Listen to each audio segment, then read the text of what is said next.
बेटा सब बेकार हो जाएगा। चलिए अब हम अपना काम जो है शुरू करना चाहेंगे आज। देखिए ज़रा ध्यान दीजिएगा। नंबर फर्स्ट में हमारे सामने एक सेंटेंस लिखा हुआ है, माफ़ी चाहूँगा। नंबर फर्स्ट में हमारे सामने एक सेंटेंस लिखा हुआ है। सेंटेंस लिखा हुआ है दिस मॉर्निंग। सेंटेंस हमारा लिखा हुआ है दिस मॉर्निंग। देखिए यहाँ पर दिस नहीं लिखा है तो मैं दिस लिख देता हूँ, हो सकेगा तो। ठीक है, नहीं हो पा रहा है, कोई बात नहीं, ये क्योंकि PDF है तो एडिट करना पॉसिबल नहीं है। चलिए आइए, यहाँ पर दिस मॉर्निंग रह गया है, तो this morning I saw a 5 years old black bear near the botanical garden. अब आपको ये जो सेंटेंस है उसमें बताना है कि एरर क्या है। सेंटेंस यही है, this morning I saw a 5 years old black bear near the botanical garden. इसमें आपको एरर बतानी है। बताइए इसमें एरर क्या हो सकती है, जल्दी बताइए दोस्तों, बेहद इंपॉर्टेंट एरर है, बहुत ध्यान से पढ़िएगा। बताइएगा इसमें क्या एरर हो सकती है।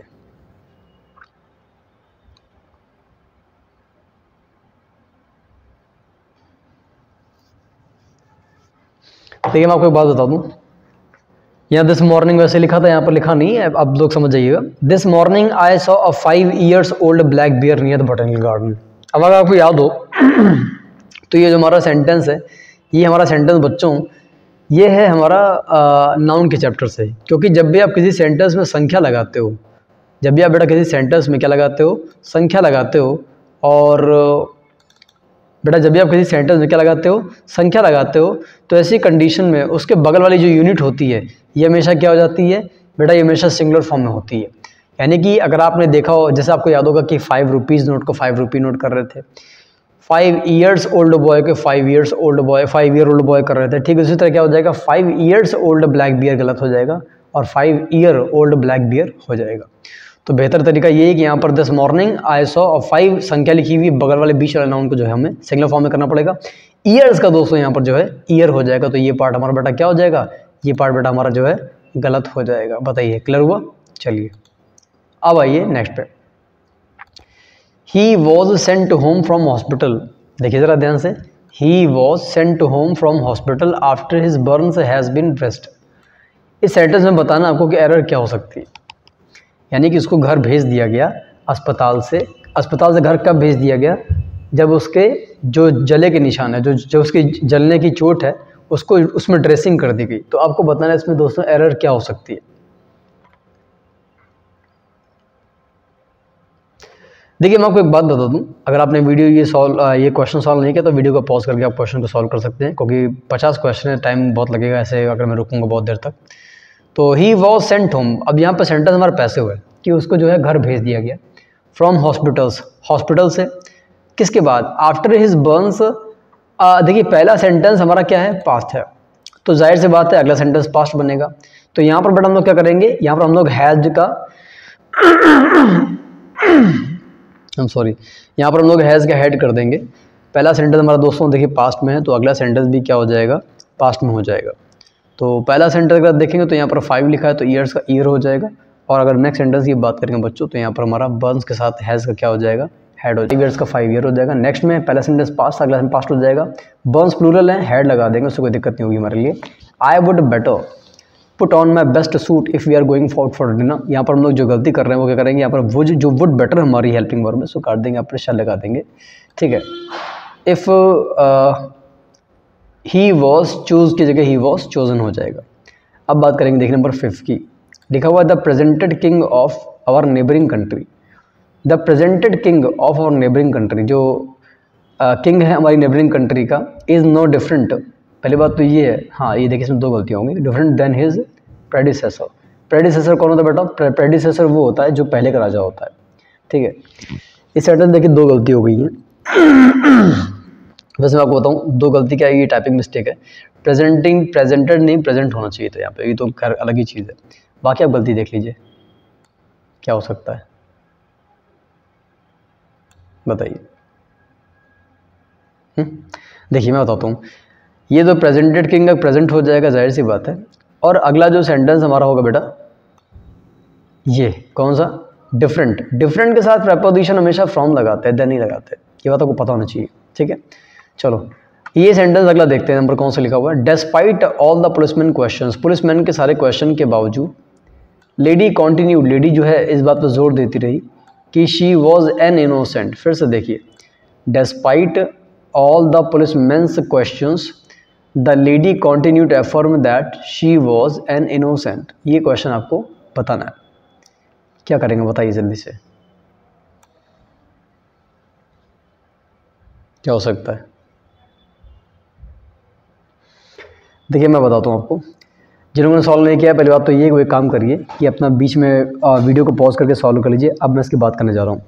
सेंटेंस में लिखा हुआ despite all the policeman's questions, policeman के सारे क्वेश्चन के बावजूद जो लेडी है वो बात पे जोर देती रही that she was an innocent, कि वो एक बेगुनाह है। देखो मैं आपको एक बात बता दूं कि अगर आप सेंटेंस ध्यान देंगे तो एन इनोसेंट लिखा हुआ है। एन इनोसेंट का मतलब मेरा भाई क्या होता है, इनोसेंट हमारा एक निर्दोष जिसका मतलब होता है, बेगुनाह होता है, ये एक एडजेक्टिव है। और आप किसी भी एडजेक्टिव के पहले आर्टिकल एन नहीं लगा सकते, वो तभी लगा सकते हो जब आप इनोसेंट के साथ में कोई नाउन लगाओगे। नहीं समझे, मैं बता रहा हूँ फिर से ध्यान दीजिएगा। किसी भी एडजेक्टिव के पहले आप आर्टिकल एन नहीं लगा सकते, क्योंकि हिंदी निकलेगी वो एक बेगुनाह थी, ठीक है। अगर यहाँ पर एन इनोसेंट वुमेन लिखा होता, लेडी लिखा होता, तो हमारा सेंटेंस क्या होता, सही होता। तो जो बच्चे ये पढ़ना वो नोट कर लीजिए कि एडजेक्टिव के पहले आर्टिकल एन कभी नहीं आता, वो तभी आ सकता है जब उसके साथ कोई नाउन आया हुआ। क्लियर हो गया ना, ठीक है। अब जैसे आपने बोले वो अच्छा लड़का है, ठीक है, ही इज़ गुड आपने बोल दिया, कोई बात नहीं, बढ़िया। लेकिन अगर आपने ये बोल दिया कि ही इज़ अ गुड करके छोड़ दी, गलत हो जाएगा। या तो he is a good boy करिए या ही इज़ अ काट दीजिए। तो फिलहाल यहाँ पर इनोसेंट के पहले एन जो लगा वो तो सही है, सॉरी एन जो है वो हट जाएगा, यहाँ से हो जाएगा सेंटेंस कि despite all the policeman questions the lady continued, या कॉन्टिन्यूड फॉर्म में वो जोर देती है शी वॉज इनोसेंट। अब अगले क्वेश्चन पे आते हैं। I had a few duties to perform in connection with my position as warden. बताइए इस सेंटेंस में क्या करेंगे। I had a few duties to perform in connection with my position as a warden.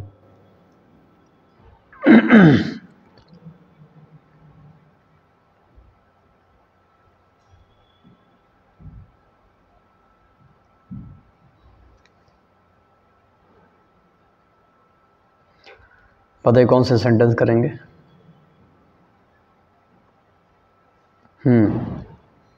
बताइए क्या करेक्शन करेंगे sentences में।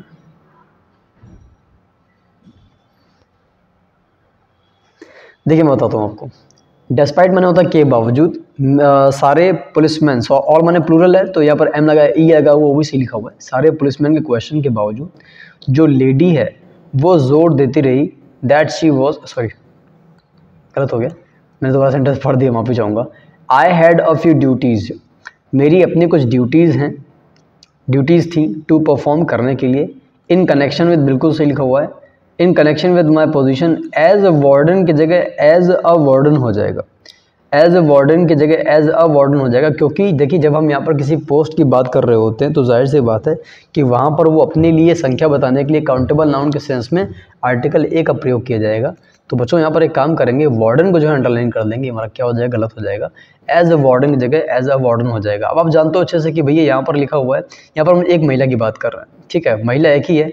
जैसे आपने सेंटेंस बोला हुआ है कि आई एम बीइंग टीचर और बीइंग अ टीचर, जाहिर सी बात है बीइंग अ टीचर करेंगे एक अध्यापक होने के नाते, ठीक है। इसी तरह यहाँ पर वार्डन पहले ए लगा दिया जाएगा।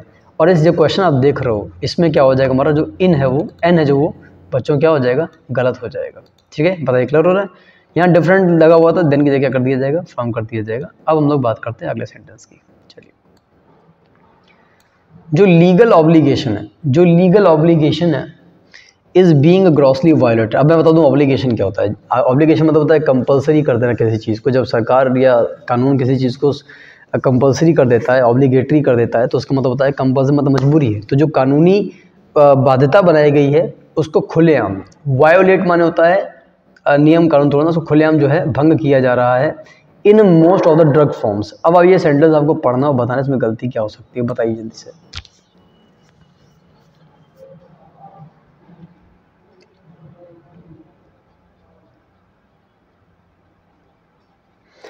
देखिए मैं आपको बताता हूँ दोस्तों, लीगल ऑब्लिगेशन इज बीइंग, अगर आप जानते हो कि इज और बीइंग जो लगा होता है ये हमेशा वर्ब की थर्ड फॉर्म के साथ आता है, क्योंकि सेंटेंस पैसिव होता है। और जब सेंटेंस पैसिव होता है तो उसके बाद आपको एरर लगाने के लिए यहाँ पर ध्यान देना पड़ेगा कि इन नहीं लगेगा, बाई लगेगा। क्यों बाई लगेगा? क्योंकि ये काम किसी के द्वारा किया जा रहा है, कि जो लीगल ऑब्लिगेशन को उनको वायोलेट किया जाए। किसके द्वारा इसका नियम कानून तोड़ा जा रहा है? ज़्यादातर ड्रग फॉर्म्स के द्वारा, जो फॉर्म्स बनी हुई ना, उन फॉर्म्स के द्वारा क्या हो रहा है। माफ़ी चाहूँगा, यहाँ पर स्पेलिंग देखिए गलत है थोड़ी सी, FI ये टाइपिंग मिस्टेक है, वैसे गलती नहीं है, टाइपिंग मिस्टेक है। FIR यहाँ पर फर्म होना चाहिए था, फॉर्म्स नहीं होना चाहिए था। फिलहाल यहाँ पर इन की जगह बाय कर दिया जाएगा, क्योंकि जितने भी लीगल ऑब्लिगेशन उनका जो है उनको भंग किया जा रहा है किसके द्वारा? ड्रग फॉर्म्स के द्वारा। ठीक है, चलिए पीपल, ये क्लियर हो गया। नंबर 7 में हम लोग क्या करेंगे, इनकी जगह बाय करेंगे, क्योंकि सेंटेंस पैसिव और पैसिव में हमेशा बाय लगाते हैं। अब नंबर 6 की बात करते हैं। यहाँ पर देख लीजिए एज अ वार्डन कर दिया जाएगा। नंबर 8 की बात करिए। People went around great friends and relatives and exchanging gifts with them. इसमें आपको गलती बतानी क्या हो सकता है। मैं थोड़ा सा छोटा कर दे रहा हूँ मेरे भाई, इसको थोड़ा सा आपको समझ आएगा। चलिए पीपल मैं पढ़ दे रहा हूँ, ये देखिए, रुक जाइए ज़रा, ये लीजिए। पीपल वेंट अराउंड, लोग आसपास जो है घूमते फिरते रहे। Greet friends and relatives and exchanging gifts with them. ध्यान से पढ़िए, बताइए इसमें क्या एरर हो सकती है। सेंटेंस वैसे सरल कर लेंगे आप लोग।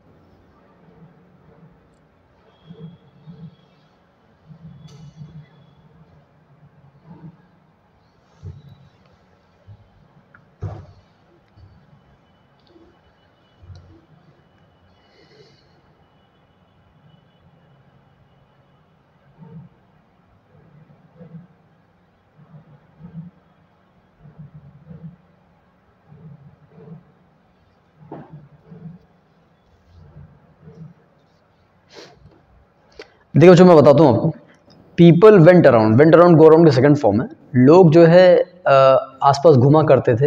अच्छा एक बात बताइए, पहली बात तो ये है कि अगर आपने देखा कि वेंट यानी गो की सेकंड फॉर्म में एक वर्ब है, और क्या करने के लिए लोग आपस में घूमते थे? एक दूसरे को ग्रीट करने के लिए, लेकिन उनको बधाई, ग्रीटिंग देने के लिए। तो गो भी एक वर्ब है, ग्रीट भी एक वर्ब है, और हम सभी जानते हैं 2 वर्ब के बीच में टू आना चाहिए। क्या आना चाहिए? टू आना चाहिए। ठीक है, सिंपल सी बात है। अगर टू कर देंगे तो टू के साथ वर्ब की फर्स्ट फॉर्म में ING तो लगाते नहीं है, तो ग्रीट हमारा सही हो जाएगा। लेकिन एक समस्या है मेरा भाई, आप अगर देखेंगे तो हिंदी कहने के लिए कि लोग क्या करते थे, अपने फ्रेंड्स को ग्रीट करने जाते थे, रिलेटिव्स को, और गिफ्ट एक्सचेंज करने जाते हैं कि इधर भी वर्ब में क्या लगा हुआ है? ING लगा हुआ है। यानी कुछ ऐसा करना है कि इधर भी वर्ब में ING आ जाए, इधर भी वर्ब में ING आ जाए। तो एक काम करता है ना, मैं बताऊँ आपको, क्योंकि अगर आपने यहाँ पर टू लगा दिया तो इधर ING बना रहेगा, तो 2 एरर हो जाएंगी। तो आप एक काम करिए, आप यहाँ पर करिए फॉर, और फॉर को हटाकर, फॉर लगाकर वर्ब में क्या लगा दीजिए? ING लगा दीजिए। तो सेंटेंस हमारा बन जाएगा people went around for greeting. नहीं समझे? लोग जब कोई काम करने के लिए कुछ करते हैं तो टू या फॉर में से एक लगाते हैं। आपने टू लगा दिया होता तो यहाँ पर ING सूट ना करता, क्योंकि ING जो है टू के साथ आता नहीं है। तो आपने बच्चों क्या कर दिया, यहाँ पर आपने फॉर लगा दिया। बताइए क्लियर हो रहा ना? चलिए, the present head of the state can not be led by the nose by the bureaucrats. ठीक है, बताइए 9वें नंबर पे क्या गलती हो सकती है? जल्दी बताइए, पढ़िए बच्चों, बताइए कौन सी गलती हो जाएगी।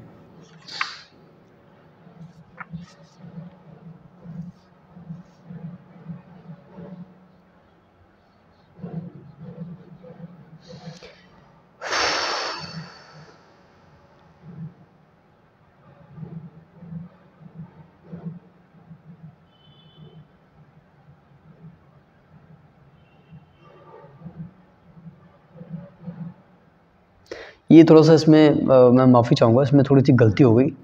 आप लोग इसको जो है स्किप करिए, इसमें मिस्टेक ज़्यादा है। सॉरी, मैं माफ़ी चाहूँगा दोस्तों, बच्चों, आपका समय बर्बाद करने के लिए थोड़ा सा मैं माफ़ी चाहूँगा। चलिए आइए आप 10वें की बात करते हैं। After an absence of 3.5 months by, ये देखिए, बताइए क्या करेंगे, क्या एरर हो सकती है इसमें, बताइए।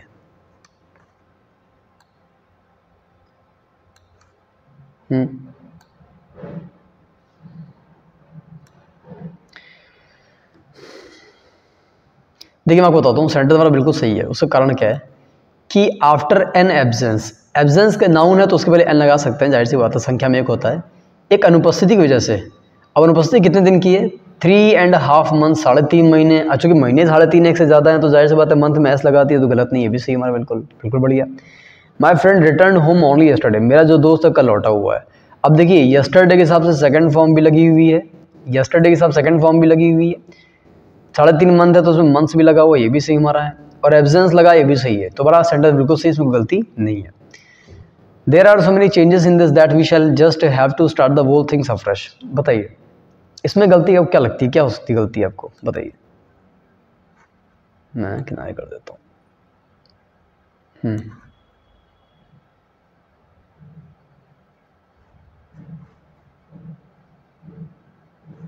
नहीं सुन रहा है, सेंटेंस दिखाई पड़ रहा है। There are so many changes in this that we shall just have to start the whole things afresh. इसमें गलती निकालनी, वोल लिखा हुआ इधर, ठीक है, क्या गलती हो सकती है बताइए।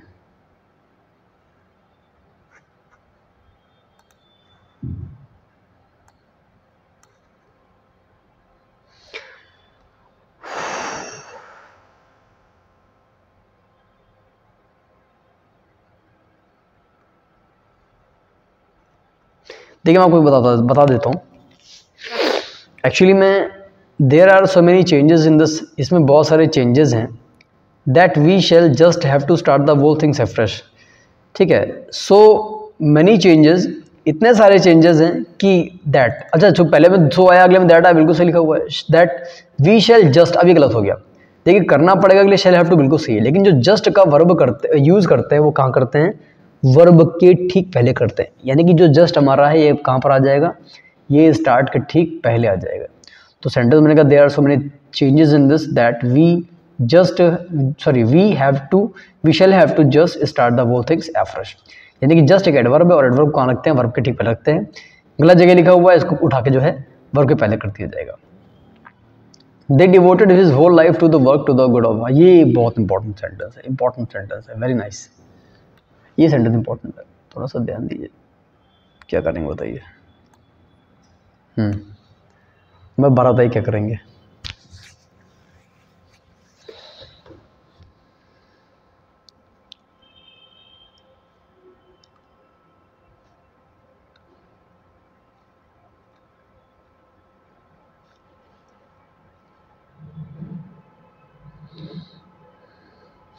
बच्चों ज़रा ध्यान दीजिएगा, मैं बता दूँ आपको।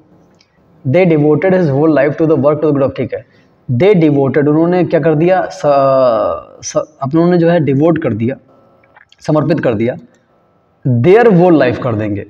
देखिए इस सेंटेंस में सबसे इंपॉर्टेंट बात जानने वाली ये थी कि दे के साथ अपने इंग्लिश क्या लगाते हैं, देयर लगा देते हैं, ठीक है। वैसे इसमें एक गलती और है, मैं बता दूँ आपको। जब भी कोई इंसान किसी के भलाई के लिए कार्य करता है तो टू द गुड कभी नहीं होता, ये फॉर द गुड होता है। बताइए समझा रहा है। हो सकता है कि ये टाइपिंग मिस्टेक हो, लेकिन मैं आपको बता दूं पूरी गलती क्या है। They devoted his whole life to work to the, देखिए दे डिवोटेड, उन्होंने डिवोट कर दी अपनी पूरी जिंदगी, तो जाहिर सी बात है दे के हिसाब से यहाँ पर क्या हो जाएगा, देयर हो जाएगा। और किसके भले के लिए, तो जिसके भले के लिए हम लोग कोई काम करते हैं फॉर द गुड ऑफ। देखिए और दोनों ही चीज़ें बड़ी इंपॉर्टेंट है कि दे के साथ देयर लगाते हैं, इंपॉर्टेंट तो है लेकिन अब कम आता है थोड़ा सा इस प्रकार क्वेश्चन, लेकिन ये क्वेश्चन थोड़ा सा इंपॉर्टेंट ज़्यादा है। जब भी आप किसी की भलाई के लिए कोई काम करते हो तो वहाँ पर प्रेपोजिशन हमेशा for the good of use, for the good of लगाते हो। और द डाउन ट्रोडन क्या है, ये है गरीबों के लिए इंग्लिश। वेट अ मिनट,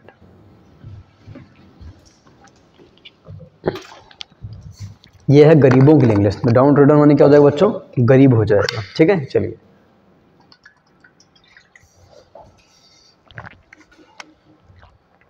अब बात करेंगे यहाँ पे, they have not much money but they buy expensive clothes in order to keep up appearance. Sentence ये थोड़ा सा कठिन है। कठिन क्या है, एक्चुअली में ये एक प्रकार का ईडियम पर बेस्ड हो गया सेंटेंस। बताइए क्या करेंगे। दे हैव नॉट मच मनी, उनके पास बहुत ज़्यादा पैसा नहीं है, but they buy expensive clothes, लेकिन वो क्या करते हैं, महंगे कपड़े खरीदते हैं ताकि वो अपना कीप अप अपीयरेंस का मतलब होता है अपनी अमीरी के दिखावा बनाए रखना, ताकि लोगों को ना पता चले कि यार आपके साथ जो दिन है बड़े ख़राब चल रहे हैं। तो जिनको ये मुहावरा नहीं पता बोले वो नोट कर लीजिएगा, कीप अप अपीयरेंस। अच्छा मैं आपको ये सीधे बता देता हूँ क्योंकि बहुत ही कम बच्चों को पता होगा कि कीप अप अपीयरेंस के पहले यहाँ पर आपको आर्टिकल एन लगाना पड़ेगा। आपको कीप अप अपीयरेंस के पहले आर्टिकल क्या करना पड़ेगा, एन लगाना पड़ेगा। तो जाहिर सी बात है बच्चों, यहाँ पर हमारा जो अपीयरेंस है उसके पहले आर्टिकल एन लगा के दिखाइए ताकि सेंटेंस हमारा जो है वो गलत, अकेले अपीयरेंस गलत हो जाएगा। तो कीप अप एन अपीयरेंस का मतलब क्या होगा, अपनी अमीरी का दिखावा बनाए रखना, तब भी जब आप गरीब हों, ताकि लोगों को अपने कंडीशन के बारे में पता ना चले। लोग बताइए। चलिए, ही इज़ प्रिपेयर्ड, वो तैयार है, टू डू सो, ये सब करने के लिए, in principle and in accordance to his commitments, sentence बेहद सरल है, तुरंत देख के बता दीजिए कि इसमें क्या हो सकता है, कुछ भी कठिन नहीं है इसमें, बताइए।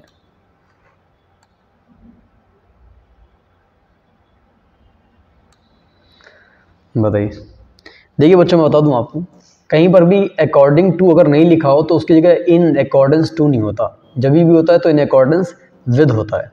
तो अकॉर्डिंग टू की जगह इन अकॉर्डेंस टू नहीं होता, इन अकॉर्डेंस विद का प्रयोग यहाँ पर जो है कर दिया जाएगा। ठीक है, सरल है। अगले की बात करते हैं। He is reported to have seen, ठीक, he is reported to have seen, ये देखिए, he is reported to have seen a man a woman near the shore. इसमें गलती बतानी है, बताइए क्या करेंगे, बताइए जल्दी बताइए।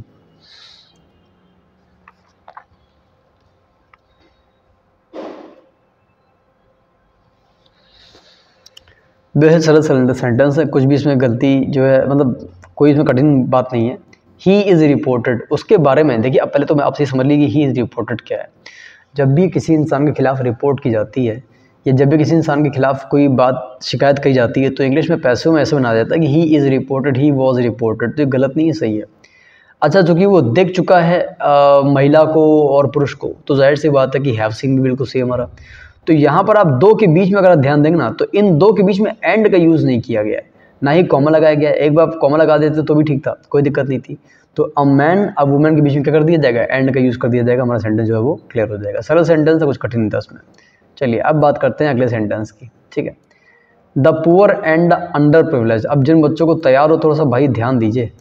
The poor and under privileged is never forgotten by the head of A sovereign state.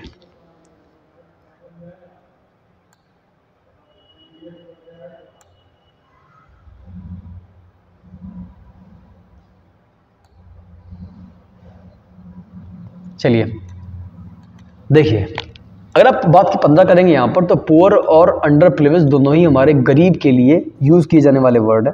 यानी गरीब को इंग्लिश में पुअर कहते हैं और अंडर प्रिविलेज कहते हैं। और आपको ये बात अच्छे से पता है कि गरीब यानी कि पुअर एक प्रकार का एडजेक्टिव यानी कि विशेषण है।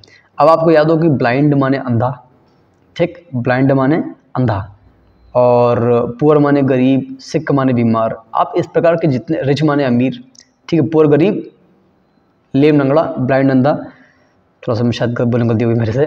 तो इन सभी एडजेक्टिव के अगर आप आर्टिकल दा लगा देते हो तो ये पूरी कम्युनिटी को शो करता है, यानी कि जो हमारा नाउन बनेगा वो प्लूरल बनेगा और हमारी जो हेल्पिंग वर्ब होगी वो गलत हो जाएगी। जैसे आपको याद होगा कि द रिच माने अमीर लोग होते हैं, तो हिंदी निकलेगी अमीर लोग जो है घमंडी होते हैं। मान लीजिए मैंने सेंटेंस बोला हुआ है कि द रिच आर क्या हो जाएगा, एरोगेंट। तो इट्स ओके, ठीक है, क्योंकि दा के साथ जब आप एडजेक्टिव लगाते हो तो ये पूरी कम्युनिटी को शो करता है। तो हेल्पिंग वो हमेशा प्लूरल लगाई जाती है। यही देखकर हमने द पुअर और द अंडर प्रिविलेज यानी गरीब लोगों की बात की, तो इसके लिए आर कर दिया जाएगा। अब बात करेंगे यहाँ पर नंबर 16 की। The tax scheme is graduated in such a manner so that people who earn more money पे मोर टैक्स। अब ये सेंटेंस भी जैसे मान लीजिए कोई एरर निकालनी है, ठीक है, तो the tax scheme is graduated in such a manner so that, थोड़ा सा इसमें ध्यान दीजिए। तो ये बताने के लिए कुछ कठिन नहीं, इसमें एरर क्या होगी आप थोड़ा सा देखिए, बहुत सरल सेंटेंस हमारे लिए।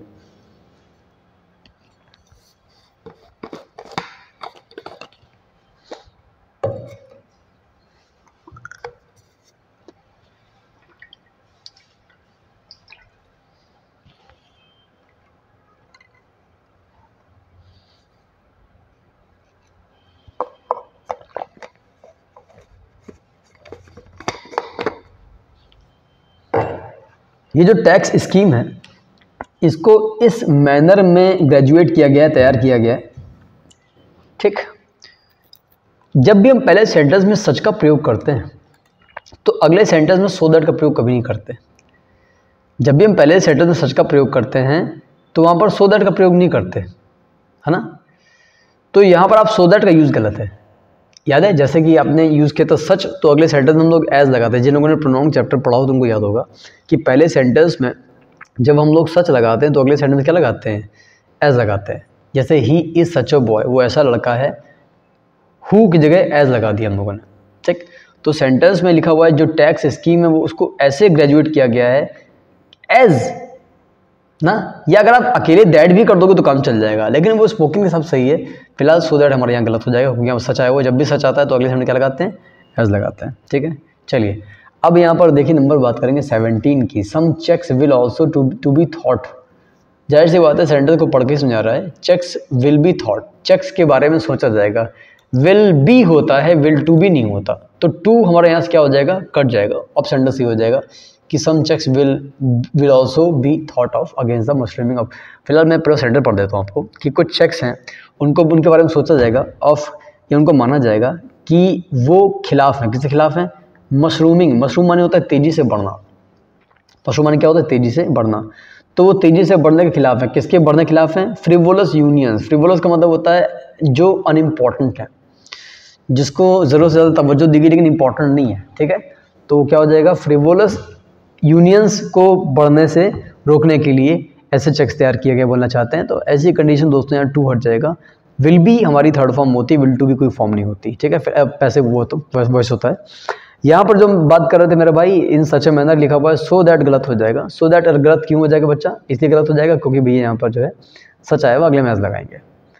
अब बात करते हैं, she has been prescribed a new kind of drug for stomach pain by his physician. Sentence पढ़िए, बेहद सरल है, बच्चा कोई बच्चा कर लेगा, बहुत सरल सेंटेंस है यार।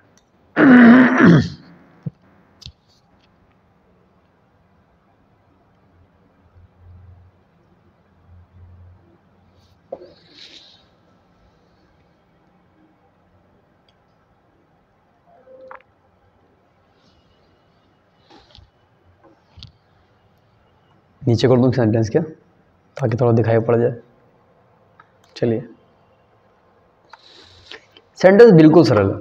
शी हैज़ बीन प्रेस्क्राइब्ड, उसको प्रेस्क्राइब किया गया। जब भी डॉक्टर किसी को कोई मेडिसिन बताता, सुझाव देता तो प्रेस्क्राइब बोलते हैं। तो she has been prescribed a new kind of drug, उसको एक नए प्रकार की ड्रग प्रेस्क्राइब की गई है। फॉर हर स्टमक पेन, अच्छा उसके स्टमक पेन के लिए लड़की है, लड़की के लिए शी के हिसाब से क्या लगा हुआ, हर लगा, बिल्कुल सही लिखा हुआ पॉजिटिव केस। अब डॉक्टर उसी का होगा, जाहिर सी बात है, तो हिज डॉक्टर गलत हो जाएगा। भाई यहाँ पर आपने शी लगाया हुआ है, शी के अकॉर्डिंग पॉजिटिव केस क्या लगाना है, हर लगाना है। तो भैया यहाँ पर भी क्या हो जाएगा, हर हो जाएगा ना, क्योंकि जब लड़का होता तो हिज लगाते, यहाँ पर तो हम लड़की की बात कर रहे हैं। तो पूरे ही सेंटेंसेस में जो पॉजिटिव केस बनाया जाएगा बेटा, वो हर बनाया जाएगा, क्योंकि हम एक ही इंसान की बात कर रहे हैं, शी की बात कर रहे हैं, और शी के अकॉर्डिंग हम पूरे में क्या लगाएंगे, हर लगाएंगे। आ गया, चलो अब बात करते हैं 19 की। बहुत सरल सेंटेंस है, हर एग्जाम के बच्चों के लिए इंपॉर्टेंट है। देखिए नियम सारे सरल होते हैं, थोड़ा सा ध्यान आपको जाना जरूरी होता है वहाँ पे। बताइए क्या होगा। The girl said that she preferred the blue gown than the black. लड़की ने कहा कि उसको ब्लू गाउन ज़्यादा पसंद था। किसकी तुलना में ज़्यादा पसंद था मेरे भाई, ब्लैक वन, ब्लैक वाले की तुलना में। जाहिर सी बात है, जब हम किसी चीज़ को किसी चीज़ की तुलना में ज़्यादा पसंद करते हैं तो उसको हमेशा पहले लिखते हैं।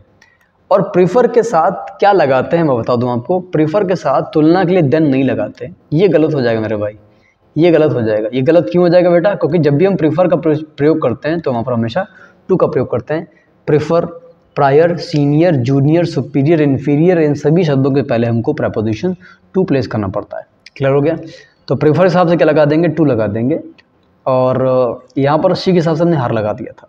अब बात करेंगे नंबर 20 में की, बहुत इंपॉर्टेंट सेंटेंस, बहुत इंपॉर्टेंट सेंटेंस। वेट करिए, आप जरा से सॉल्व करिए और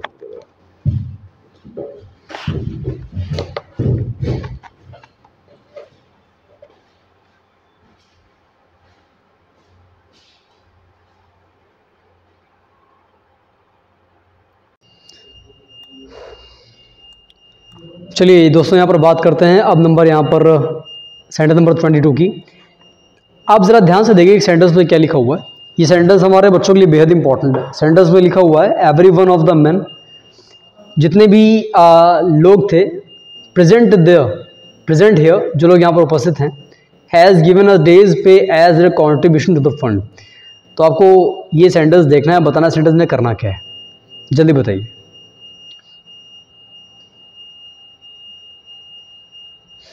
देखिए मैं बताता हूँ आपको, आप यहाँ पर ज़रा वीडियो को पॉज करके सेंटेंस को जो है थोड़ी देर के लिए होल्ड कर सकते हैं, देख सकते हैं। सेंटेंस में लिखा हुआ है एवरीवन। एवरीवन जो होता है यानी कि आप अगर ध्यान देंगे तो ऑफ लगा हुआ है। ऑफ के पहले जो नाउन होता है, चाहे एवरीवन हो, ईच हो, एनीवन हो, कोई भी नाउन है 100 बच्चों, उन सभी नाउन के साथ जो हेल्पिंग वर्ब लगाते हैं वो क्या लगाते हैं, सिंगुलर लगाते हैं, जो कि यहाँ पर ऑलरेडी लगी हुई है। ठीक भाई, जितने भी आप नाउन लगाते हो इन सभी नाउन के साथ आपको हेल्पिंग वर्ब क्या लगाते हैं, सिंगुलर। यानी कि ऑफ के पहले, मैं आप जो लोग पढ़ रहे हैं वो नोट भी कर सकते हैं कि अगर ऑफ के पहले एवरीवन, ऑफ, ईच ऑफ, या आइदर ऑफ, नाइदर ऑफ, ठीक है, इस तरह का कोई भी सिंगुलर सब्जेक्ट होता है तो हेल्पिंग वर्ब हमेशा सिंगुलर लगाते हैं। जो कि सिंगुलर है तो हमेशा ही को शो करेगा, तो ही के अकॉर्डिंग यहाँ पर जो हमारा पॉजिटिव केस होगा वो क्या हो जाएगा, देयर की जगह क्या हो जाएगा, हिज हो जाएगा। इसका मतलब देयर हमारा गलत है। देखिए मैं बताऊँ कैसे चेक करते हैं। देखिए जितने भी आदमी हैं, एवरीवन का मतलब होता है कई में से प्रत्येक। इसका मतलब कि ऑफ के बाद जो नाउन होना चाहिए वो प्लूरल होना चाहिए, तो मैंने लिखा हमारा बिल्कुल सही लिखा हुआ है। तो एवरीवन ऑफ द मैन, जितने भी आदमी उपस्थित थे वहाँ पे, जो यहाँ पर उपस्थित हैं, उन्होंने दिया हुआ है एक दिन का पे, एक दिन की अपनी सैलरी दे दी है किसी को कंट्रीब्यूट करने के लिए। तो अपना कंट्रीब्यूशन कर रहे हैं इस ऑर्गेनाइजेशन, जितने भी लोग उपस्थित हैं उनमें से हर आदमी अपना एक दिन का कंट्रीब्यूशन जो वो दे रहा है। तो हर आदमी के हिसाब से, एवरीवन के हिसाब से जो सिंगुलर लगे वो यहाँ क्या हो जाएगा, हिज हो जाएगा। बच्चों बताइए, क्लियर हो रहा है ना। चलिए अब बात करेंगे नंबर 23 की। If I would have more regularly I would have pass the examination. देखिए वैसे मैं आपको बात बता दूँ, यहाँ पर सेंटेंस थोड़ी सी गलती है। ये जो सेंटेंस में वर्क मोर लिखा हुआ है यहाँ पर टाइपिंग मिस्टेक है, यहाँ पर वर्कड होना चाहिए। तो सेंटेंस को आप ऐसे पढ़िए, if I would have worked regularly I would have passed the examination. और फिर बताना आपको सेंटेंस में गलती जो है क्या कही जाएगी, बताइए।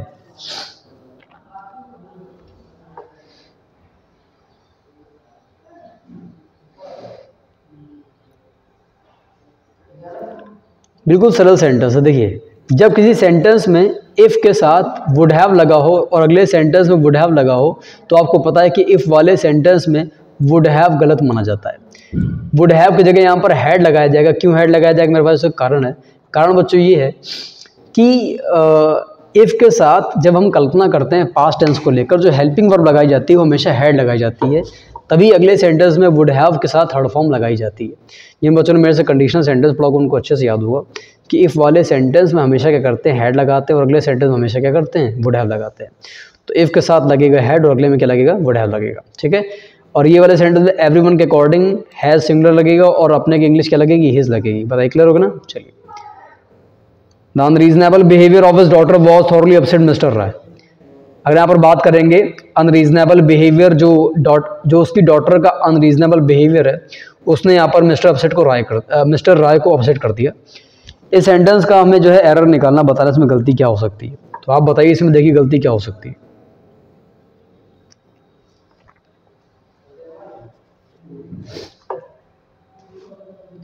देखिए मैं बताता हूँ इसमें गलती क्या होगी।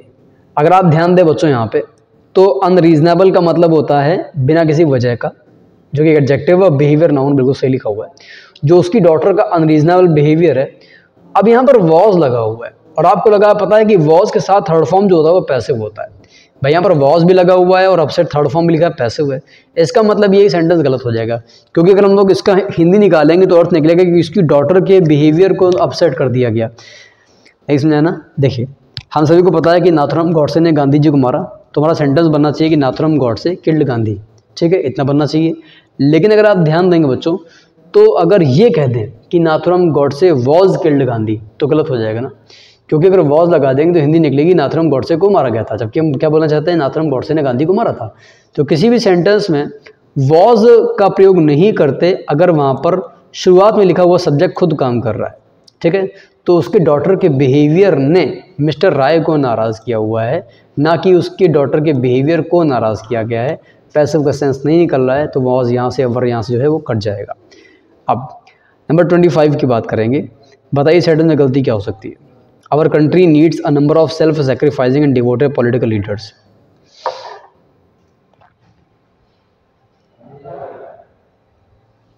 बताइए।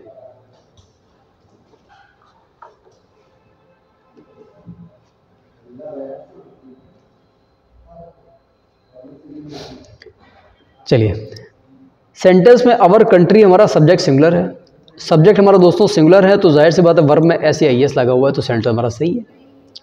अ नंबर ऑफ को मतलब ढेर सारे, तो ढेर सारे के हिसाब से यानी कि प्लूरल के हिसाब से लीडर में एस भी लगा हुआ है, तो सेंटेंस हमारा पूरी तरह सही है। सिंगुलर सब्जेक्ट भी लगा हुआ है, वर्ब में एस भी लगा हुआ है, और यहाँ पर अ नंबर ऑफ मतलब ढेर सारे होता है, तो यहाँ पर हमने लीडर का लीडर्स भी कर दिया है। तो सेंटेंस हमारा दोस्तों पूरी तरह सही है, इसमें कोई गलती हमको नहीं मिली है, ना ही है।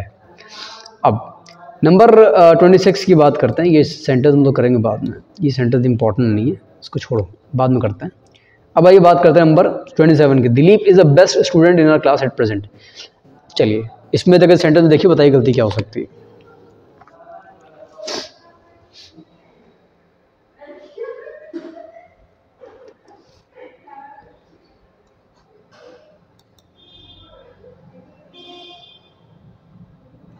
ये लिखा sentence, Dilip is the best student in class at present. ठीक है, अब एक्सप्लेन करते, ज़रा ध्यान दीजिएगा। दिलीप हमारी क्लास का प्रेजेंट टाइम पे सबसे बेस्ट स्टूडेंट है। हम सभी को पता है कि दिलीप सिंगुलर है, तो इस लगा बिल्कुल सही लिखा हुआ है। बेस्ट जो है वो गुड की सुपरलेटिव डिग्री है, और किसी भी सेंटेंस में सुपरलेटिव डिग्री के पहले हम लोग आर्टिकल ए का प्रयोग नहीं कर सकते, क्योंकि अगर आर्टिकल ए का प्रयोग करेंगे तो उसका मतलब ये हो जाएगा कि हम एक इंसान की बात करें, जबकि हमको ये बताया कि पूरी क्लास में जो दिलीप है वो सबसे अच्छा स्टूडेंट है। और हम लोग जब भी किसी यूनिक व्यक्ति की बात करते हैं तो हमेशा आर्टिकल द का प्रयोग करते हैं। यही कारण है कि सुपरलेटिव पहले कभी आर्टिकल द का प्रयोग नहीं किया जा सकता है। तो सेंटेंस में हर सुपरलेटिव के पहले आर्टिकल ए की जगह आर्टिकल द का प्रयोग किया जाएगा। अगर नहीं दिया है तो कोई बात नहीं, लेकिन अगर आर्टिकल अ दिया हुआ है तो अ काट के आपको द करना पड़ेगा हर सुपरलेटिव डिग्री के पहले। आ दिया होगा तो ही द कीजिएगा, वरना ऐसा मत कीजिएगा कि आप काट दीजिए। अब देखिए, इंडिया इज बहुत इंपॉर्टेंट सेंटेंस, मेरे भाई करके बताओ उसमें गलती क्या हो सकती है, बताइए जल्दी से।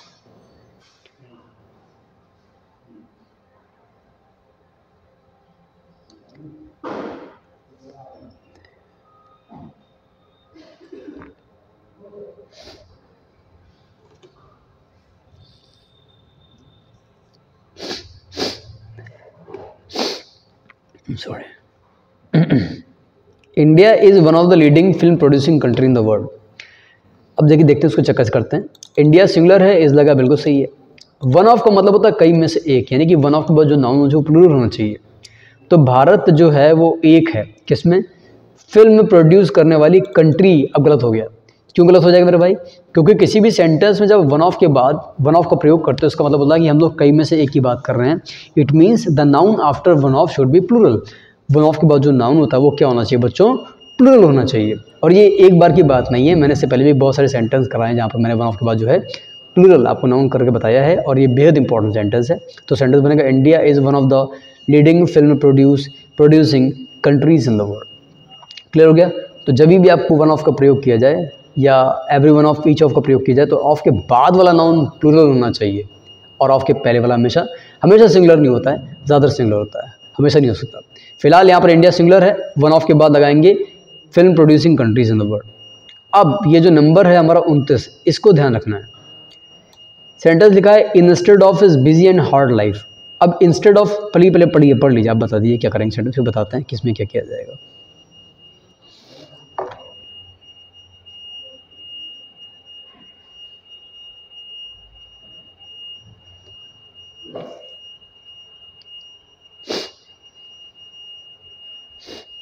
चलिए, इंस्टेड ऑफ का मतलब होता है के बजाय। के बजाय का मतलब ये होता है कि आपने किसी एक चीज़ को जो है छोड़ दिया है और दूसरी चीज़ को पकड़ लिया है। सिंपल सी बात है, जैसे पेन लेने के बजाय मैंने पुस्तक खरीद ली। हम देखते हैं यहाँ पर क्या इंस्टेड ऑफ का प्रयोग सही है बच्चों, ध्यान दीजिए। उसकी बिजी और हार्ड लाइफ के बजाय, यानी उसकी जो कठिन ज़िंदगी, बिजी ज़िंदगी है और इतना व्यस्तता भरी ज़िंदगी, उसके बजाय वो फिर भी फ्रेश रहता है। रॉबस्ट का मतलब स्वस्थ रहता है, हट्टा कट्टा रहता है। क्या आपको लग रहा है इस सेंटेंस में पढ़कर कि के बजाय का सेंस निकल रहा है? वैसे मुझे तो लगता है यहाँ पर के बावजूद का सेंस निकल रहा है कि इतनी बिजी और हार्ड लाइफ के बावजूद, अगर देखा जाए इतनी मेहनत करने के बावजूद वो फ्रेश दिखता है। तो हमको पता है भैया कि के बावजूद के लिए इंस्टेड ऑफ नहीं लगाते, हमेशा लगाते हैं बच्चों in spite of. In spite of लगा सकते हैं, अगर पूरा काटेंगे तो यहाँ पर डेस्पाइट भी लगा सकते हैं, लेकिन फिलहाल आप यहाँ पर क्या करिए, आप यहाँ पर बच्चों इन स्पाइट ऑफ का प्रयोग करिए, या डेस्पाइट का प्रयोग ना करिए, वो ज़्यादा ज़रूरी नहीं, इंपॉर्टेंट नहीं है। फिलहाल यहाँ पर इन स्पाइट ऑफ प्रयोग करेंगे कि उसकी बिजी और हार्ड लाइफ के बावजूद वो फ्रेशनेस मेंटेन रखता है। अब बात करेंगे नंबर 30 की।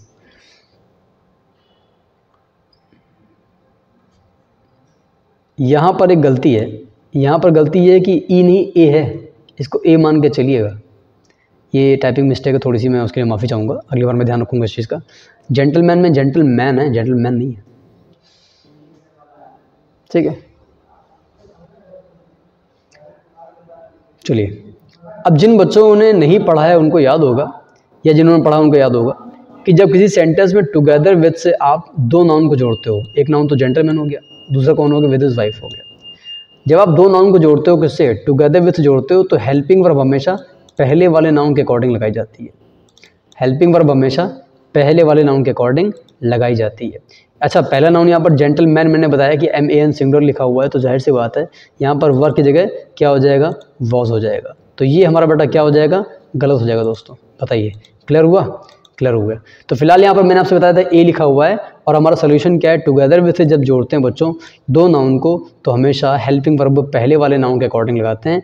हमने यहाँ पर MEN की जगह A कराया था ताकि हम लोग यहाँ पर वर्ब की जगह वॉज करा सकें। दूसरी चीज़ ये कि जेंटलमैन अपनी पत्नी के साथ जा रहा है, तो जाहिर सी बात है एक ही पत्नी है तो एक ही इंसान की होगी, कई लोगों की पत्नी नहीं हो सकती, क्योंकि पॉसिबल ही नहीं है। तो जाहिर सी बात है यहाँ पर मैन ही होना चाहिए, तो मैन नहीं होगा।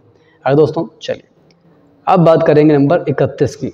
31 नंबर पर पढ़िए, बताइए गलती क्या हो सकती है, देखिए ज़रा।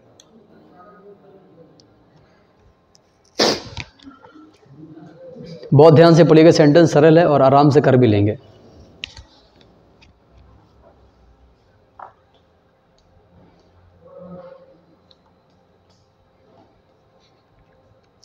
देखिए मैं बताता हूँ आपको, बस को किराए पर लिया गया। अब चूंकि बस को किराए पर लिया गया तो सेंटेंस पैसिव हो जाएगा।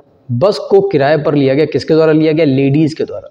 बस को किराए पर लिया गया लेडीज़ के द्वारा फॉर इट्स पिकनिक। अब हमको ये बात बहुत अच्छे से पता है कि जो इट्स लगाते हैं ये किसी एक नॉन लिविंग या सिंगुलर के लिए लगाते हैं, और जाहिर सी बात है जो पिकनिक है वो बस के लिए नहीं मनाई जा रही है, लेडीज़ मना रही हैं, अपने लिए मना रही हैं, नहीं समझे भाई। इट्स अगर बस के लिखा हो तो हमारा सही होता, क्योंकि बस नॉन लिविंग है और इट को शो करता है, इट के हिसाब से पॉजेसिव केस हमारा इट्स होना चाहिए। लेकिन यहाँ पर लिखा हुआ है कि बस को किराए पर लिया गया लेडीज़ द्वारा अपने लिए पिकनिक मनाने के लिए, तो पिकनिक लेडीज़ अपने लिए मना रही हैं, लेडीज़ प्लूरल हैं, यहाँ पर इट्स कटेगा और उनके लिए दे के हिसाब से देर हो जाएगा। जब भी आपको प्लूरल नाउन दिया जाए जो दे को प्रदर्शित करता है उसके अकॉर्डिंग पॉजेसिव केस हमारा इट्स नहीं देर होना चाहिए, तो THEIR यहाँ पर हमारा जो है वो सही पॉजेसिव केस हो जाएगा। फिलहाल बच्चों यहाँ पर ध्यान देने वाली बात ये है कि बस के लिए जो है हमारी पिकनिक नहीं मनाई जा रही है, लेडीज़ के लिए, तो वहाँ पर देर का यूज़ कर दिया जाएगा। अब बात करेंगे, देखिए हैविंग फाउंड गिल्टी, ये नंबर देखिए, having been found guilty on murder the accused was sentence to death. बताइए क्या उसमें गलती हो सकती है।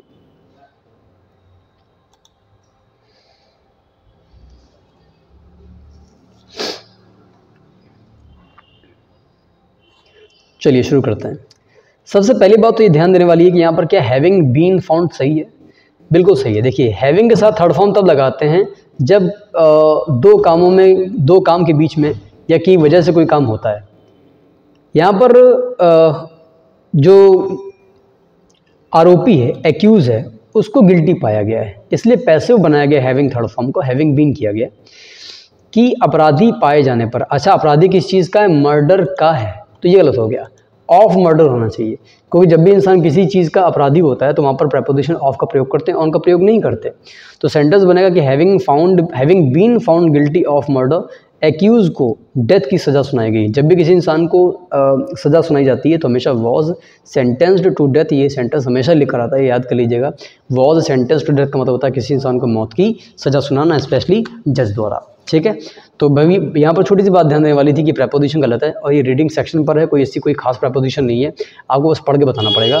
क्या बताना पड़ेगा कि मर्डर का, अपराधी पाए जाने पर, having been found guilty of murder, ठीक है। चलिए अब बात करेंगे यहाँ पर नंबर 4 की।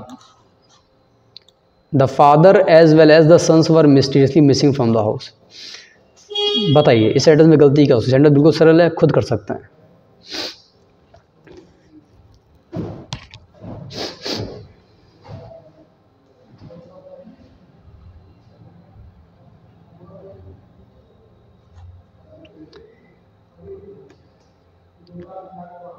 अगर आप इस सेंटेंस में ध्यान देंगे तो सेंटेंस में एज वेल एज लगा हुआ है।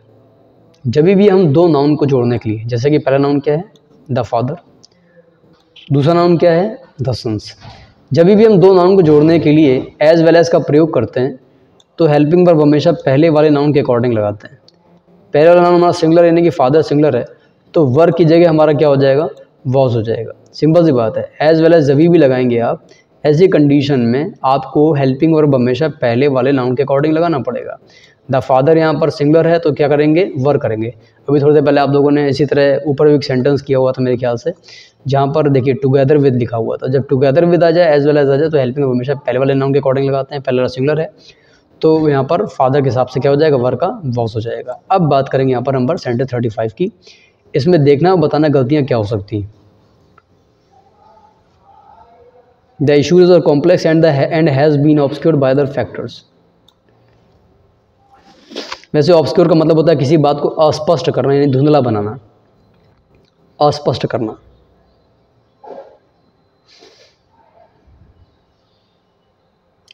सेंटेंस की रीडिंग बेहद ज़रूरी है। चलिए काम करते हैं, इसको रीड आउट करते हैं। जो इश्यूज़ हैं, इश्यूज़ प्लूरल है, आर लगा सही लिखा हुआ है, कॉम्प्लेक्स में जटिल होता है। जो इश्यूज़ हैं बहुत ज़्यादा कॉम्प्लेक्स हो चुके हैं। एंड हैज़ बीन, ये गलत हो गया। क्यों? जब आपने इश्यूज़ को सब्जेक्ट को प्लूरल माना हुआ है तो उसी के लिए अगले सेंटेंस में हैज़ बीन का प्रयोग कैसे किया जा सकता है, यानी कि जो इश्यूज़ हैं उनके हिसाब से हमको हेल्पिंग का प्लूरल पेश करनी पड़ेगी और हैज़ का हैव करना पड़ेगा। तो हिंदी निकलेगी जो इश्यूज़ हैं बहुत ज़्यादा जटिल हैं और उनको अस्पष्ट कर दिया गया है बाकी फैक्टर्स द्वारा, चीज़ें जो हैं क्लियर नहीं हो रही हैं। ठीक है, चलो नाइदर नंबर 36 पे आइए और बताइए सेंटेंस क्या हो सकता है।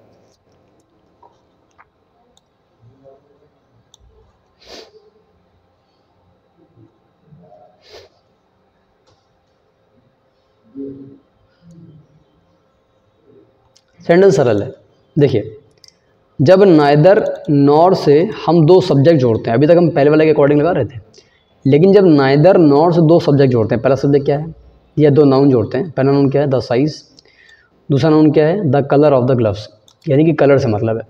तो हेल्पिंग वर्ब हमेशा पहले वाले के नहीं दूसरे वाले नाउन के अकॉर्डिंग लगाते हैं। फिर से सुन लीजिए, जब भी आप नाइदर और नॉर से दो नाउन, पहला नाउन कौन सा है, द साइज, दूसरा कौन सा, द कलर, दो नाउन जोड़ते हो तो हेल्पिंग वर्ब हमेशा बाद वाले नाउन के अकॉर्डिंग लगाते हैं। बाद वाले नाउन पे ऑफ के पहले वाले से मतलब यानी कलर से मतलब है, और कलर सिंगुलर है हमारा बच्चों, तो यहाँ पर वर्ब की जगह क्या हो जाएगा, वॉज कर दिया जाएगा। क्लियर हो गया। ऊपर दो पढ़े थे हेल्पिंग वर्ब पहले वाले के अकॉर्डिंग, यहाँ जो पढ़ा है नाइदर नॉर, हेल्पिंग वर्ब हमेशा बाद वाले के अकॉर्डिंग। चलिए अब बात करेंगे दोस्तों नंबर 37 की। ये सेंटेंस बताइए, बहुत सरल है, अभी मैंने आज क्लास में जो है डिस्कस किया था।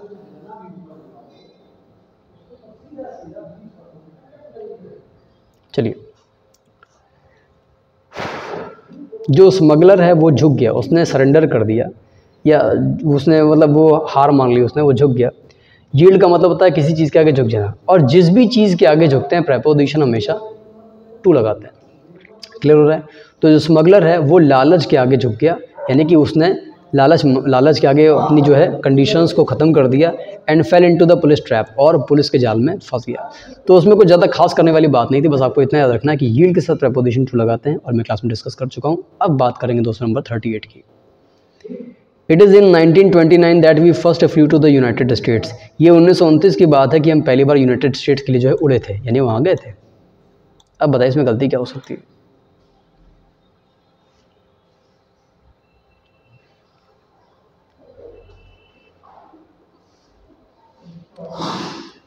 मैं बताता हूँ, ज़रा ध्यान दीजिएगा। चूँकि बात कर रहे हैं पास्ट की, यानी कि 1929 की, तो ये प्रेजेंट की बात तो होगी नहीं। और जब हम पास्ट की बात करते हैं तो ऑक्सिलरी वर्ब कभी भी वहाँ पर इज़ नहीं बल्कि वॉज करते हैं। बस सिंपल सी बात है। आप उड़े कब थे, देखिए फ्लू यानी कि फ्लाई के सेकंड फॉर्म लगी, यानी कि सेंटेंस में पास्ट की बात हो रही है, और हमें यहाँ पर पास्ट के हिसाब से इज़ नहीं दिया हुआ है, बल्कि सॉरी इज़ नहीं लगाना, क्या लगाना है, वॉज लगाना है। तो जाहिर सी बात हमारा सेंटेंस दोस्तों गलत हो जाएगा, और यहाँ पर हम लोग बच्चों इज़ की जगह वॉज कर देंगे, क्योंकि यहाँ पर हम पास्ट की बात कर रहे हैं। अब नंबर 39 की बात करते हैं। बेहद सरल है, कोई भी जो है बस स्टूडेंट बता सकता है आराम से। इतना सरल है कि कई बार उसको रिपीट कराया जा चुका है। चलिए, hardly had I left the house, मुश्किल से मैं घर से निकला ही था। Then it began to rain, की बारिश होने लगी। अब अगर सेंटेंस में अगर ध्यान देंगे तो सेंटेंस की शुरुआत यहाँ पर हार्डली से हुई। हार्डली से हुई है तो आपको ये बात ध्यान देनी पड़ेगी, जब भी सेंटेंस हार्डली से स्टार्ट होता है दो बातें बहुत ध्यान रखने वाली हैं। पहली बात आप सुन लीजिए, समझ लीजिए, नोट कर लीजिएगा। जब भी सेंटेंस हार्डली से स्टार्ट होता है तो हेल्पिंग वर्ब हमेशा सब्जेक्ट के पहले आती है, जो कि यहाँ पर पहले से लिखी हुई है, बिल्कुल सही लिखा हुआ है। जब भी सेंटेंस हार्डली या नो सूनर से स्टार्ट होता है तो हेल्पिंग वर्ब हमेशा पहले आनी चाहिए, फिर सब्जेक्ट आना चाहिए, और हेड के साथ लगाते हैं वर्ब की थर्ड फॉर्म। तो सेंटेंस लिखा हुआ hardly had I left the house, और हार्डली के साथ देन नहीं लगाते, हार्डली के साथ हमेशा व्हेन का प्रयोग करते हैं। फिर से सुन लीजिए, जब भी सेंटेंस की शुरुआत हार्डली या स्कार्सली से होती है तो हेल्पिंग वर्ब पहले, सब्जेक्ट बाद में लगाते हैं, और कंजंक्शन देन नहीं लगाते, कंजंक्शन हमेशा व्हेन लगाते हैं। देन लगाते भी हैं नो सूनर के साथ में, लेकिन वो THAN वाला लगाते हैं, THEN वाला नहीं लगाते।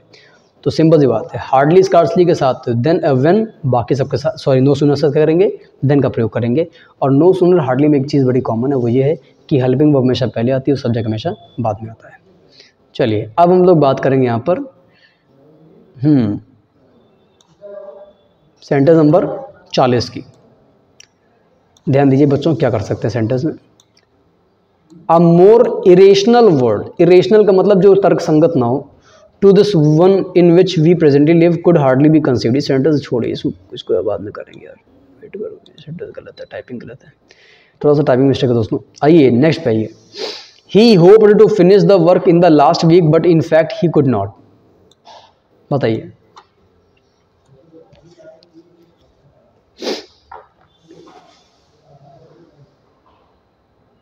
बहुत इंपॉर्टेंट सेंटेंस है, मजेदार।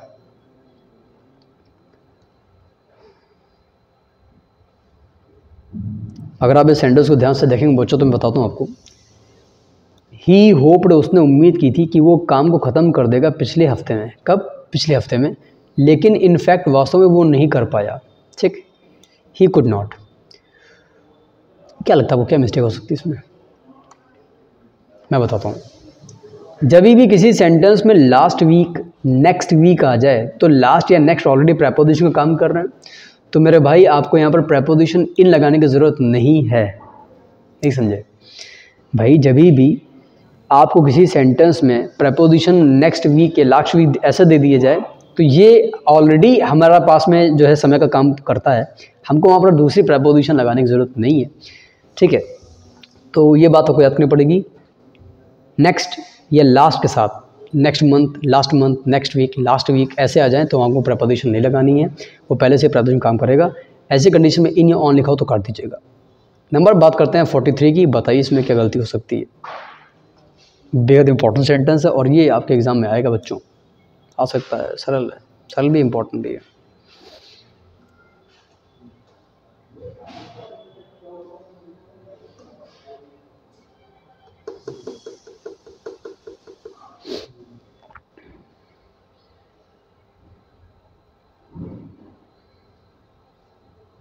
चलिए शुरू करते हैं। वो ना सिर्फ आता है यहाँ पर या वहाँ पर स्विमिंग के लिए, बल्कि कोचिंग के लिए आता है, कोच करने के लिए आता है, ट्रेनिंग देने आता है। कोचिंग मतलब लेने नहीं, कोचिंग मतलब कोच देने के लिए, कोचिंग एज अ कोच आता है वहाँ पर। किसको कोचिंग देने आता है? न्यू स्विमर्स को। अब अगर आप ध्यान देंगे तो ये बात बहुत बहुत इंपॉर्टेंट है कि नॉट ओनली और बट ऑल्सो का जो प्रयोग है दो में से बैलेंस होना चाहिए। बैलेंस कैसे होना चाहिए मैं आपको बता देता हूँ।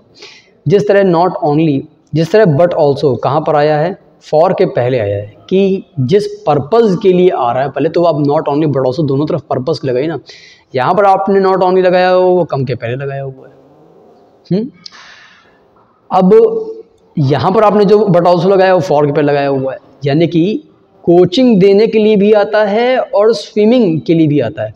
इसका मतलब ये कि ये जो नॉट ओनली है ये गलत जगह लगा हुआ है। ये नॉट ओनली जो आपका आना चाहिए, ये जैसे जिस तरह से बट ऑल्सो फॉर के पहले आया हुआ वैसे नॉट ओनली भी आपका फॉर के पहले आना चाहिए। जब भी आप एग्जाम देने जाओगे ना तो आप ये बात एक ज़रूर चेक कर लीजिएगा कि नॉट ओनली बट ऑल्सो जब भी आता ना, उसको यूज़ करने की जगह आप देख लीजिएगा कि अगर पहला वाला वर्ब दूसरा वाला वर्ब के पहले तो पहला वाला वर्ब के पहले होना चाहिए। और वो सेंटेंस पढ़ने से समझ आता है कि कौन सी चीज़ को प्राथमिकता दी जाएगी।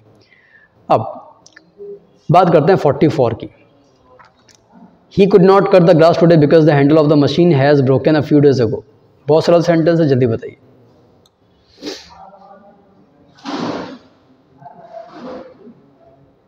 बेहद सरल सेंटेंस है दोस्तों, मज़ेदार सेंटेंस है।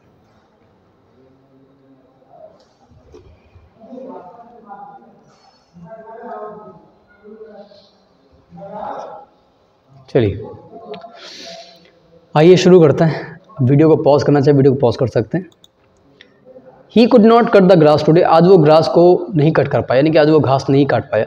सेंटेंस पास्ट में लग रहा है, बिल्कुल सही बात है। Because the handle of the machine, कि जो मशीन का हैंडल है, अच्छा मशीन का हैंडल क्या सिंगुलर है, तो हैज़ बिल्कुल सही लिखा हुआ है, हैज़ थर्ड फॉर्म लगाते हैं, बिल्कुल सही लिखा हुआ है। लेकिन कब टूटा, जो मशीन का हैंडल है कुछ दिनों पहले टूट गया था। इसका मतलब बच्चों ये है कि जो मशीन का हैंडल वो कब टूटा था, फ्यू डेज अगो, नहीं पास्ट में टूटा हुआ था। और आपको मैं पहले भी पढ़ा चुका हूँ टाइम एंड टेंस में, जब भी हम पास्ट की बात करते हैं, few days ago, yesterday, last month, last week, last year, वहाँ पर कभी भी हैज़ का यूज़ नहीं करते, पास्ट इंडेफिनिट का प्रयोग करते हैं। अगर आप पास्ट इंडेफिनिट की बात करोगे ना बच्चों, तो जाहिर सी बात है यहाँ पर सेकंड फॉर्म लगेगी और हैज़ कटेगा, यानी कि ब्रोकन की जगह यहाँ पर क्या हो जाएगा, हमारा ब्रोक हो जाएगा। बताइए क्लियर हो रहा है, आया नहीं समझाया?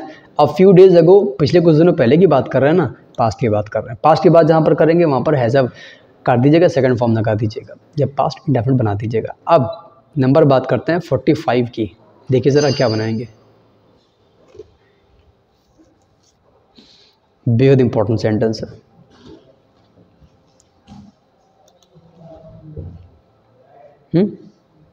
चलो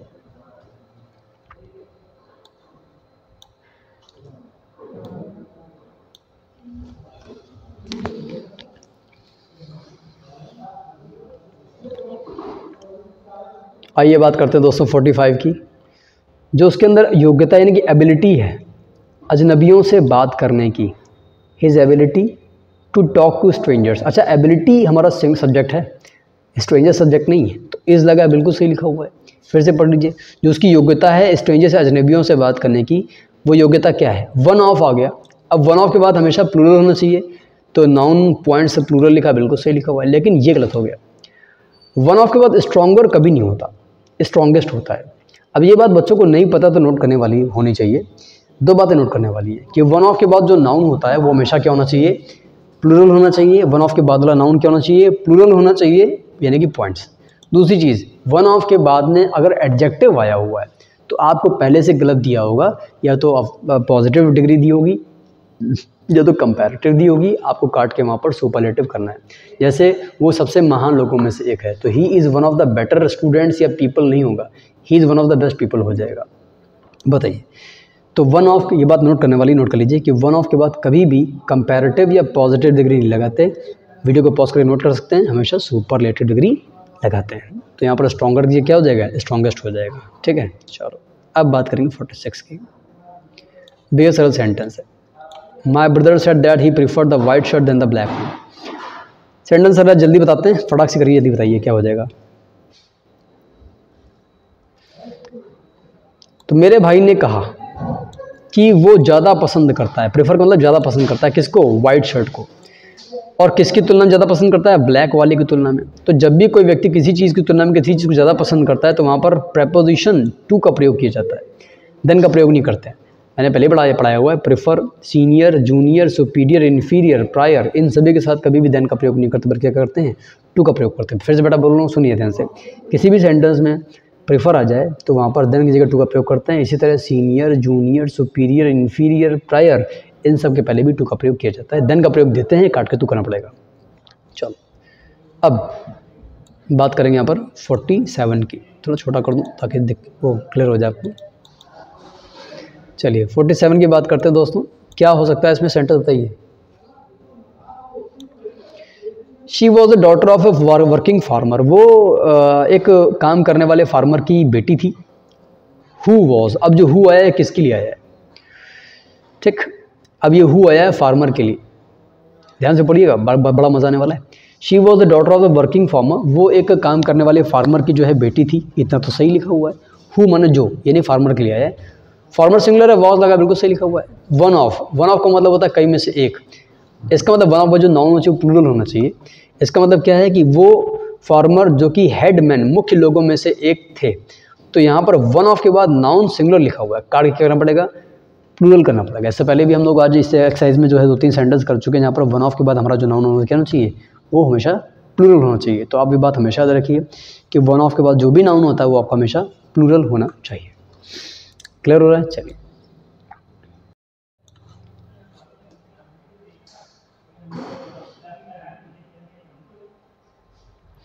48 की बात करते हैं। चलिए देखिए बताइए इसमें गलती क्या होगी।